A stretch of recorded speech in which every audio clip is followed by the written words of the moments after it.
Hey everybody, today we are going to be ranking the top threats of mono red. Mono red can be built a lot of different ways. Most decks have about 25 creatures, and the first 20 seem to be auto include.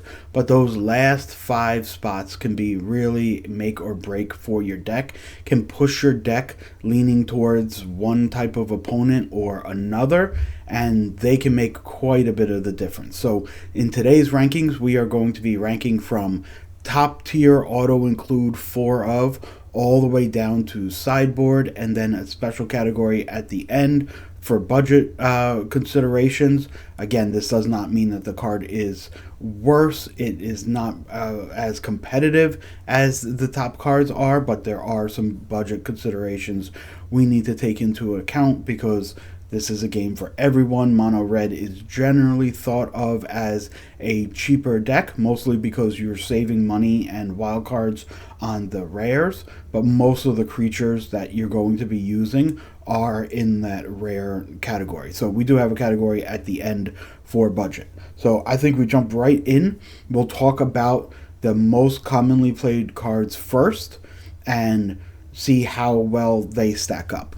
And so the first card that we're going to talk about is the Bastronaut. Now, this is a 1 mana 1/1 that has Start Your Engines, and when you get to max speed, which is getting 4 counters on Start Your Engines, you could pay 2 to give it +1, and then it will have double strike because of the max speed.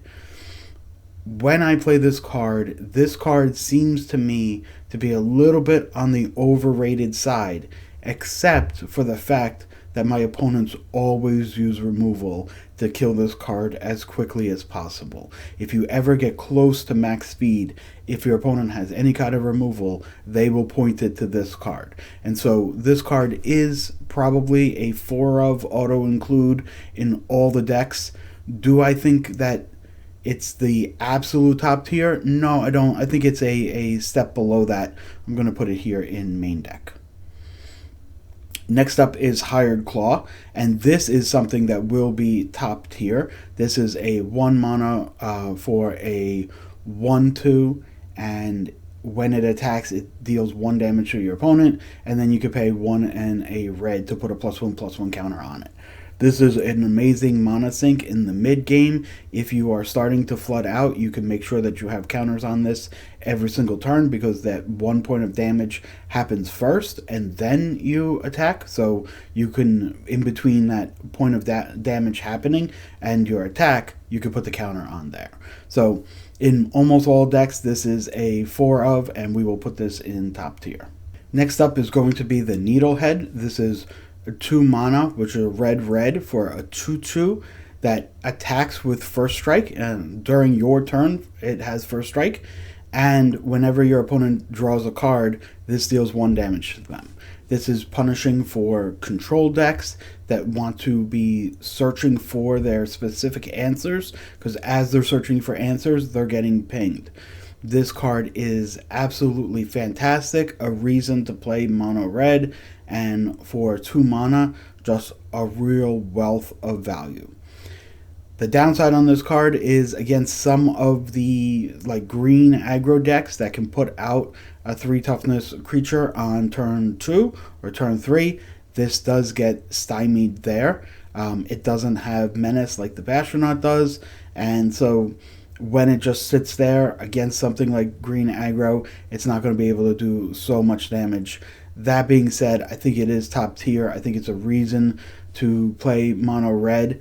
Note that the double red in the cost is going to come up later on in this tier ranking, right? So it's not free. It is costing you the ability to play some other specialty lands that you might want to play, because you have to be able to hit 2 red on turn 2. Despite that, it is top tier, and I will go ahead and put it there. Next up is the Emberheart Challenger, which is a card that I would love to say is absolutely top tier. I do think in this kind of deck it is one step below. It is the 2 mana 2/2 prowess that when it has Valiant, so when it gets targeted by one of your spells or abilities, you can then look at the top card of your library and play it until the end of your next turn. The problem is you just don't have enough ways to trigger it. So really, in general speaking, this is a 2/2 haste with prowess. That is good. That is enough to be an auto-include in the deck, but it's not enough to push it to the top tier. And so this does go one spot below in the main deck. The last of the total auto inclusions are Screaming Nemesis. This is a 3 mana, 3/3 with haste. When it's dealt damage, it reflects that damage back to any target. If you reflect it back to your opponent, they can no longer gain life for the rest of the game. This is absolutely top tier. This is the biggest reason to play mono red. This is just an amazing card and not much else to say about it, so it's going to go in the top tier. Where we have some wiggle room is right about here. So this is the 4 mana spot. This is the Nova, Hellkite, Sunspine, Lynx, and Osier kind of spot where you are going to be playing some number of these cards. I think that most people have decided that Nova Hellkite, because of its haste and because of its ping ability, this is a card that you need to have some number of in your decks. Most decks are not running a full 4 of these decks, but most decks are running some of them. For that reason, I'm going to go ahead and put it in main deck. The Lynx itself, this is a creature that's going to come down and deal damage immediately. It's a 5/4. It does not have haste, but it deals damage equal to the non-basic lands that your opponent has. Multiple color control decks, something like an Esper control deck, really get wiped out by this card. For that reason, right now it is the most popular of the 4-drops that get added to decks.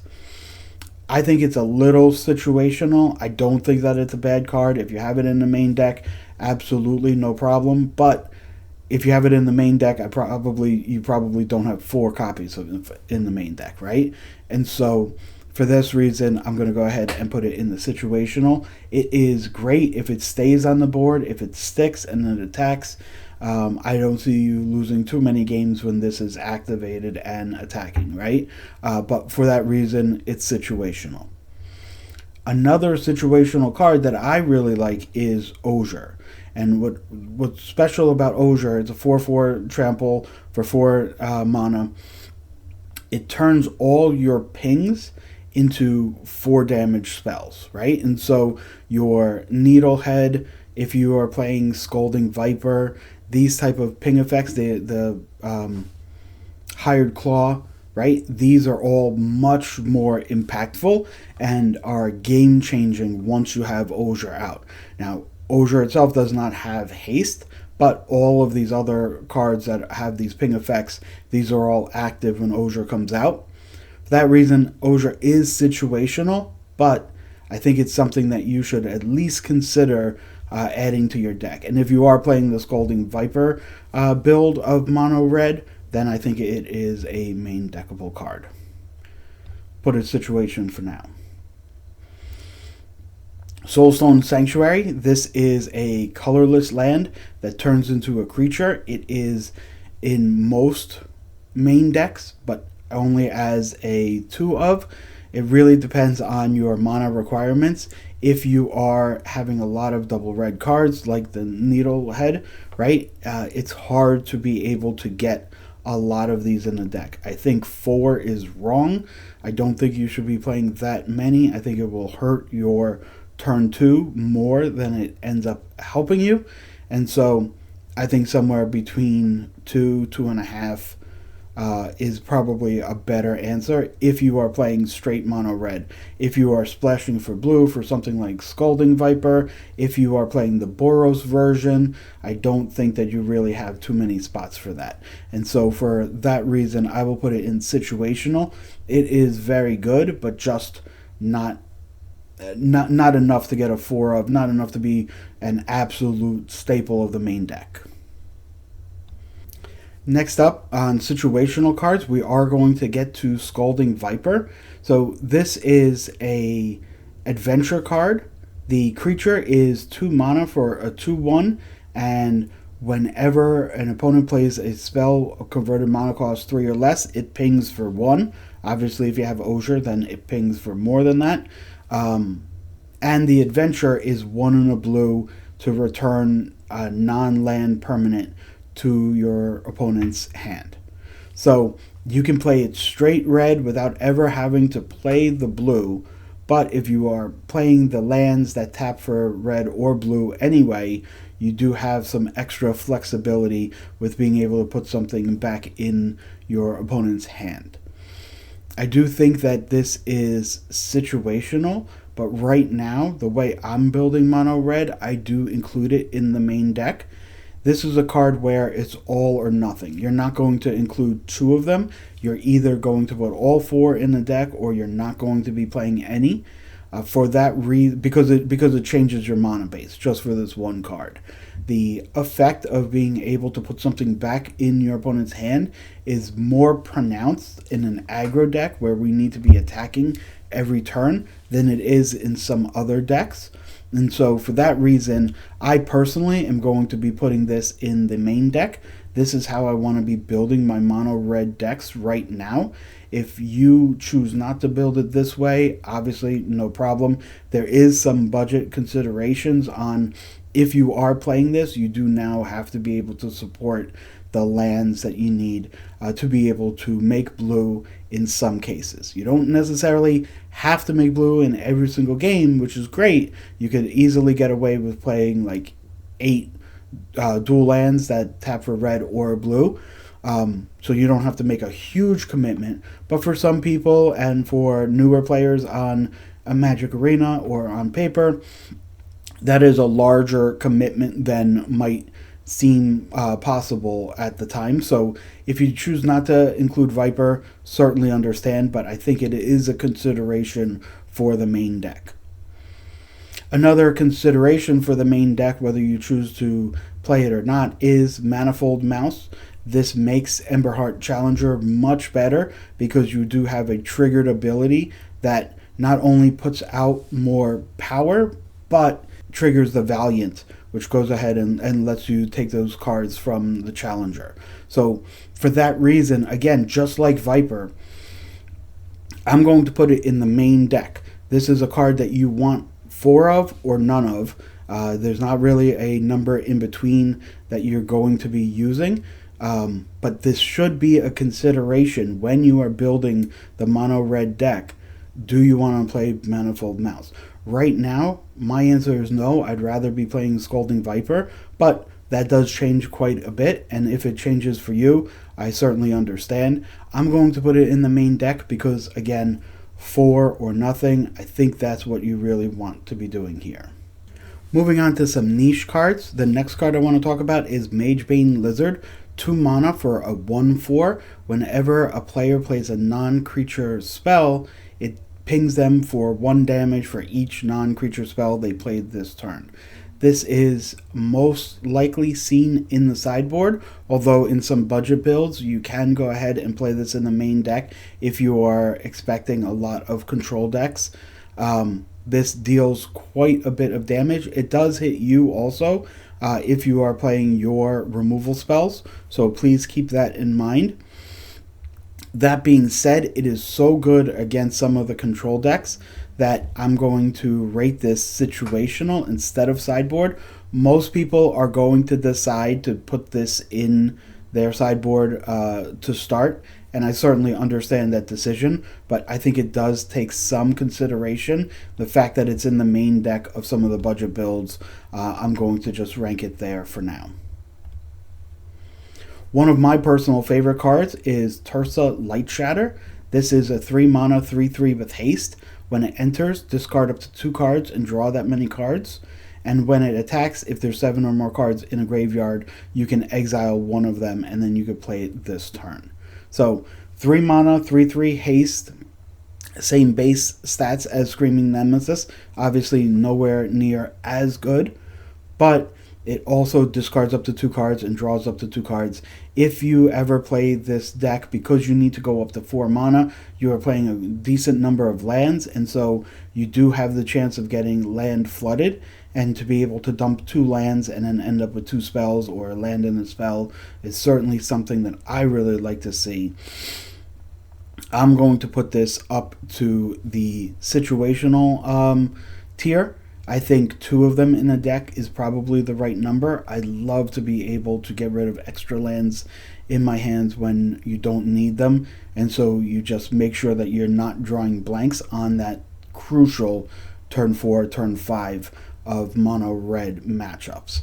So for that reason, I'll put it in situational, but it is very good, and there should be some consideration for it being in the main deck as multiple numbers, whether that's 2 or 3. It's probably not going to be all 4 just by the way the numbers work out, but I think it is something to consider. Next up is Chandra Spark Hunter. For most of the time, this is a 4 mana 3/2 that has haste and is resistant to board wipes, right? Now, obviously, there's a lot of other utility that you could do with Chandra, specifically around artifacts, but most of the time, it's going to come down, it's going to pump out a vehicle token, it's going to be able to crew that vehicle by itself and be able to have that vehicle attack in the turn it comes down.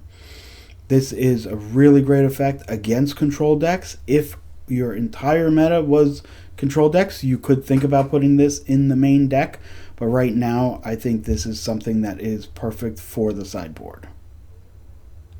This is the Slick Shot Show Off. This is 1/2 flying haste for 2 mana. It does have plot 2, but in this deck that's not something that's really going to be relevant. Whenever you cast a non-creature spell, it gets +2/+0 till the end of the turn. So come down early on turn 2, can attack for 1, using your removal spell to get a blocker out of the way. This has flying, so there's not too many blockers in the format right now. You're able to hit for 3 when you use a removal spell to get rid of a blocker for the ground. Not only is this going to get in for 3, but you're going to let your ground creatures get in. I do think it's a good card, but I don't think that it's necessarily something that you want to play in the main deck. I'm going to put it as a paper budget option. It's not a budget card in Arena because it is a rare, but in paper it is more budget friendly, and so we'll put it there for now. Next up is the Reckless Lackey. This is a 1 mana first strike haste 1/2, so it's attacking very quickly. And then for 3 mana, you can sacrifice this, you will draw a card and get a treasure token. This is a budget option. This is not better than any of the 1-drops that we have, Hired Claw or Bastronaut, but it is worth consideration in a budget-friendly deck. You can play it, it can get in. If you have a way of pumping it up in any way, then it becomes a little bit more effective, but it can get in there a couple of shots, and then eventually you pay 3 mana to draw a card, but you get 1 of the mana back in the form of a treasure token. It is budget friendly, but it's something that you should at least consider. And the last one is Clockwork Percussionist. This is a card that's kind of fallen out of favor. It's still used in budget builds. This is a 1 mana for a 1/1 haste, and when it dies, you can exile the top card of your library and play it until the end of your next turn. The difference between playing until the end of your next turn versus playing it this turn is huge. If you've already played a land drop for turn, if you've already tapped out your mana, being able to play it till the end of your next turn just makes this so much more useful. Still, it is a budget option right now for a 1-drop, but it's something to at least consider. Well, there it is. No surprise which creatures end up at the top of the list. It is basically the same 5 creatures that you would expect to be there. Nova Hellkite getting the notch above all the other ones.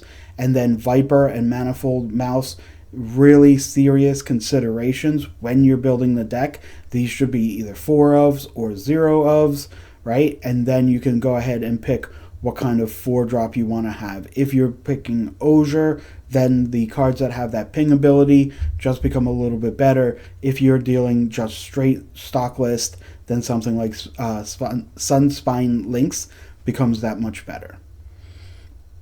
Please let me know in the comments below what your lists are looking like. Right now, over the last 2 weeks or so, I've seen the list kind of really stagnate a little bit. I know some people have tried the Viper plan. Some people have gone over to Boros. I think there's a really fun looking Rakdos build that's out there. But if you have a deck list that you would like to share, please share it below. If you like content like this, we post videos 3 times a week, and we would love to have you around.